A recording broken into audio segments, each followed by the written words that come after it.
Darryl Reynolds, co-host of the Processed Podcast with some guy named Broads. Never heard of him. It's a pretty good podcast, actually. Yeah, I would say so. I got to admit, it's a good job they do. I would have to agree. Phenomenal job. A+ if you ask me. Actually, I wish the podcast a little longer. Sometimes you guys only keep it to like 20-some, 28 minutes, and I'm like, I want a little more, but. You want more? We got to give the people what they want, D-Ray. Although we touch 30 minutes. I mean, we go 30, but if that's too short for you, Josh, we can always bump some more content in there. It's a personal preference. Okay. Darryl Reynolds joins us in the Boardwalk on the hotline. D-Ray, how you doing today? I'm doing great, man. How y'all feeling? Doing pretty good, but we got to talk about this Sixers team because, man, I am frustrated with Joel Embiid. Brett Brown's now telling us they're not going to play him too many minutes after we were told for months he's in great shape. He's got a calf strain or ache or whatever it was, kept him out of the game. He literally only played one scrimmage game. Darryl, what is going on with Joel Embiid? I really don't know. And I got to be honest, I'm as frustrated as you. I would love to see him out there more. Me and Bros talked about it this morning on Process. Like, there comes a point where you kind of got to just suck it up. I understand that you got to be careful. You don't want to turn into a bigger injury, but it feels like every week is something new. And, Bros had touched on this. If he's out for too long, he kind of falls out of the great shape that he was in. So, I don't know. I really hope that if this plan pays off as it did for like a Kawhi, where it's like, all right, let's rest him now and make sure that you're more than good later down the line, I'm all for it. But the whole, walking tentatively with Joel, it's disheartening, man. Well, let me hit you with this from Brett Brown today. Brett Brown says he is going to be careful in regards to the amount of minutes Embiid plays in the seeding games. We are going to be here for a long time. We don't want to do anything reckless. Your initial thoughts on that? That's what I'm saying. That plays exactly into the narrative that I would want. But I can't, the Sixers with their injury history, I can't honestly say I fully believe that. You know what I mean? Like, it is what it is. But I would hope that narrative is true in the sense of, listen, we're going to be down here for a while. Obviously, the goal is to be playing until October, whenever the finals are. I'm pretty sure it's on the 12th or 13th or something like that. Be playing until then. So let's not, completely just put all our chips out right now. Let's get him down the line and make sure he's good further down. So we'll see. We'll see. Should we be concerned about Joel Embiid's mindset if he's not maybe pushing the coaches to get out there? Yes. It should be one of those things where I will say this. Exhibition games, I'm all for sitting on exhibition games. That's what you can. These 8 regular season games, I think he absolutely should be putting pressure on them for him to play. Because these are the games where you kind of shake off all the little, dust and everything you got to get out. Because, after this, it's for keeps. You're playing a series that if you lose, you're completely out. So these 8 regular season games, he should 100% be playing. They should have to tell him you can't go out there as opposed to how are you feeling today. Absolutely. I agree with that. I would like for him to play a little bit more of the exhibition games on top of that as well. But, me and you, we always talk about, and Gil as well, and Josh, you're in on this mindset that, you got to develop, you got to grow. To expect Ben Simmons and Joel Embiid to just dominate the league instantly, well, that's silly. There is a growing part of this when it comes to playing professional sports. We talk about the mindset right now with Joel Embiid. Is growing and developing that type of mindset that you need to win championships part of it as well, or is that only with the physical part of the game? I bring that up because some people claim you either have it or you don't when it comes to the give me the damn ball attitude. Yeah, I think the get the ball attitude is definitely you have it or you don't. But as far as experience goes, you can't buy that. You know what I mean? There's a reason Jordan was seen as to be head and shoulders talented above everybody in the league. He had a great team around him, but he didn't win a ring until, I want to say he was in the league damn near 10 years. So he got his first. No, that's a stretch. It was closer to 6 or 7. But bottom line is, just because you're talented and you're great doesn't mean you're going to have the experience and the know-how to just get through everybody. You cannot buy experience. You can't fake that. So him being out there on the floor, if they want this to turn into a dynasty like they say, you need them to mesh together. You need him and Ben to play together. You need him and other guys to play together. And for every moment he's out there, somebody else is filling in who, quite frankly, isn't a part of the grand scheme of things. No offense to Al Horford, but his nickname is the Process. This is called a Process for a reason. So we really have to make sure that we get him out there again. I'm saying we like I'm on the coaching staff. I know I'm not. But we really got to get him out there again because you cannot buy experience. Darryl Reynolds joining us here on the Boardwalk Kind of Hotline on 97.3 ESPN. Make sure you're following him on Twitter at DRayTheDirector. He joins us every Thursday on 97.3 ESPN to talk Sixers and the NBA. You mentioned Al Horford. I'm conflicted about Al Horford because of the fact that in the games that Embiid wasn't out there in the scrimmages, Horford looked daggone good. But we want Embiid out there instead of Horford. So how do we bridge this kind of conflict between we need Embiid out there to have this team win a championship and the fact that Horford, for those couple of games that Embiid didn't play at all, looked pretty darn good? I mean, to be quite honest, it's comforting because as much money as they gave him, you don't just want a pseudo coach. He's not Juwan Howard. They gave him that much money to be a player, and Lord knows nobody's worried about the backup Joel Embiid if he's Al Horford. So it's comforting to know that, okay, Elton Brand once again made a great decision that paid off later down the line. But like I said before, this is the process. We need the process, and you kind of want to see it through with Joel Embiid. But I hope for being out there, kind of messing with these younger guys, coaching them up. I think once he does take that back seat when Joel Embiid gets back, it makes his word that much more credible. You're going to listen to him as a young player. You're listening to him that much quicker because you understand that this guy has seen a ton of basketball.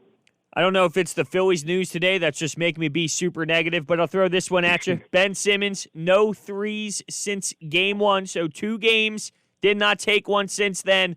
Are you now concerned about that over 4.5 3-point attempts that you and Gil have over me? Yes, I am very concerned. I got to be honest. I thought that last game of the exhibition, he would just kind of put him up because quote unquote didn't count, but I'm getting to a point where it's just like, okay, what's going on? You said it before. He pulled the whole stunt where he made one, and then we didn't see another one until we saw a blue moon. I'm really hoping this is not the case again. Answer me this question. At what point are we just going to, I asked this about Embiid. I'm going to ask you about Ben Simmons too. At what point are we just concerned that we got 2 phenomenally talented guys whose head are just not in the right space? I don't want to get there yet. I don't think it's there yet. I can't believe that we're there yet with these guys, but things like Joel Embiid being out more, things like Ben Simmons not taking a 3 after that first game are the things that kind of make you nervous that it's going back in that direction. I honestly feel like, though, this is kind of it for this team as we know it. If something does not happen in this season, I'm not saying something in the championship, maybe something is making it to the Eastern Conference Finals. Maybe something is just kind of playing to a point where it's like they're great. They came up against a better team in X, Y, and Z, but they're great. But if something does not happen this year, I don't see this team as we know it continuing. I'm pretty sure it's going to start with Brett Brown because Lord knows he's the scapegoat with a lot of things. But I think at that point, you look at this Joel Embiid and Ben Simmons thing and you kind of start tapping your fingers like, is this really going to work with both of them? And I think there'll be changes made. Now, you just mentioned the fact that they win or don't win a championship this year. Is it maybe beneficial if they don't win a championship this year? Because you mentioned Jordan before. Took him 8 years to win a championship. LeBron took him 8 years to win a championship. Kobe took him about 6 years. Shaq, 7 years. All these guys, it takes them time to grow into a champion. So maybe is it beneficial for these guys to not win so they get another year that forces them to go back to the lab and get better? I'm going to say it like Lombardi and Cam Newton said, you show me a good loser. You show me a good loser, I'm going to show you a loser. So I don't think there's any type of benefit in losing. But I will say realistically, just talking from a coach's and player's perspective at the same time, there's something to be said about the way you lose.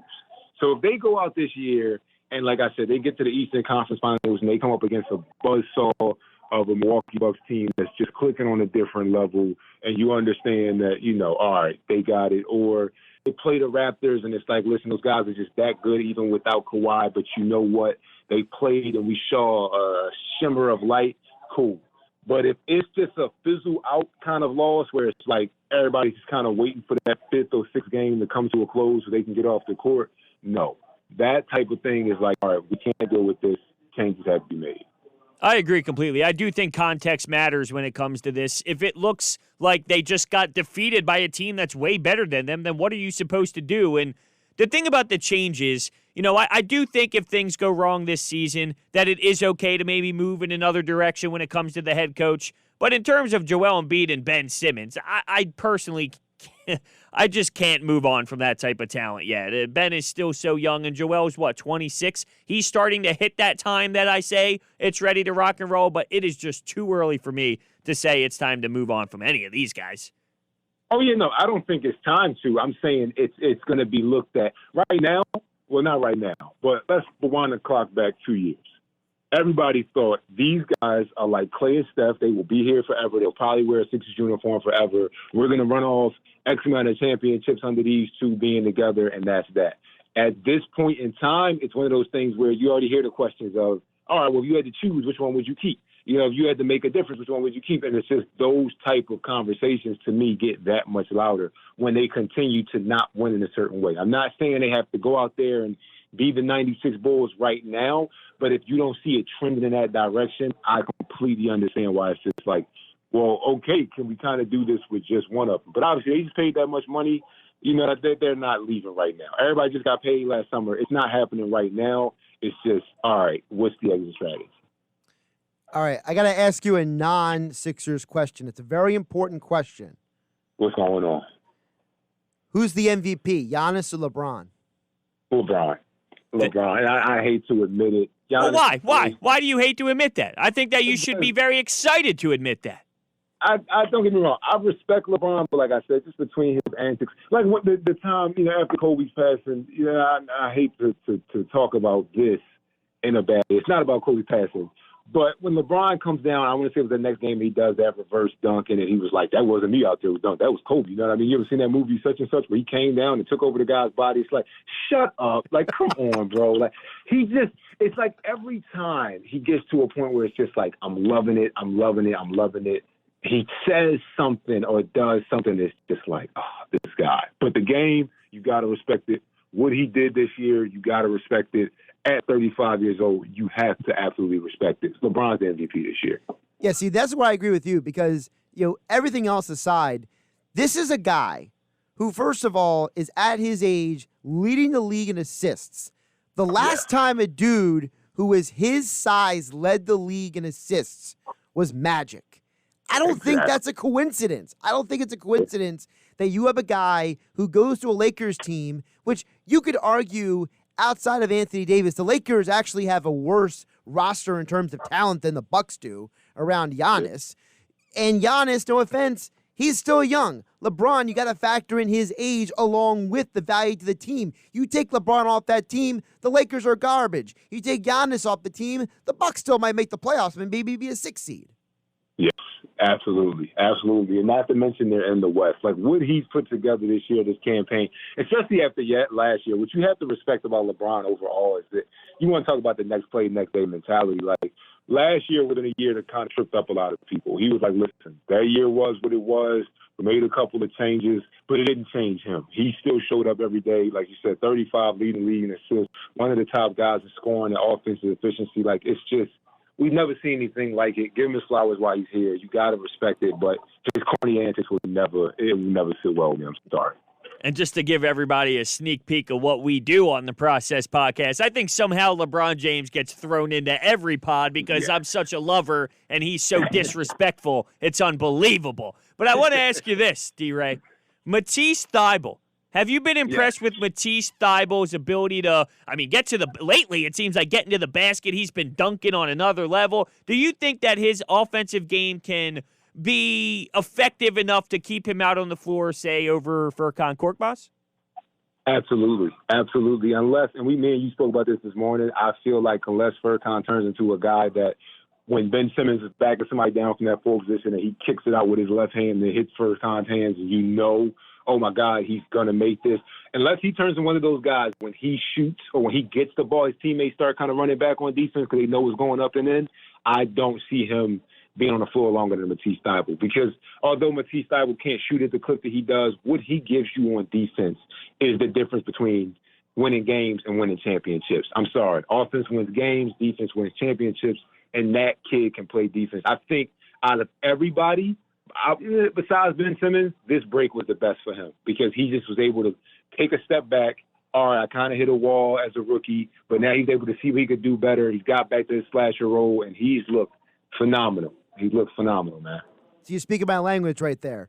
Offensive wins games and stat lines and sells tickets, but defense wins championships. I'm 100% with you. But the more important question is, what's more important, Thibault going to the basket or Thibault's vlogging?